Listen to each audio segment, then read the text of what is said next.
Bon dia, jo em dic Aroa Camila I jo em dic Ashley. i avui anem a presentar les capes de la Terra en una botella de plàstic. Començàvem amb un 20% de pedres, que seria el nucli intern. Ara que ja tenim el nucli intern, què tenim que fer, Ashley? Tenim que posar un 25% d'aigua, que és el nucli extern. Hem tenim falls tècnics i ara les pedres no es veuen, però no passa res. Ara tenim que posar un 40% d'oli, que serà el mantell intern. Ara, què tenim que fer?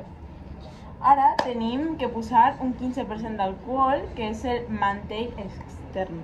I ara posam un paperet per representar l'escorça, que és un 10%. I hasta aquí el nostre vídeo. Gràcies per l'atenció. Em dic Aroa Camila Santana Lucio.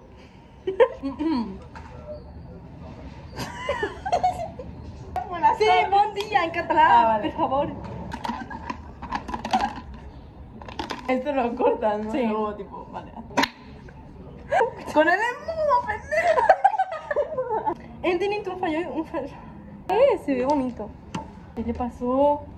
¿Qué le pasó? Se nos mezcló. Y hasta aquí el nostre vídeo. Gràcies per tot. No, gràcies. Vale. Y hasta aquí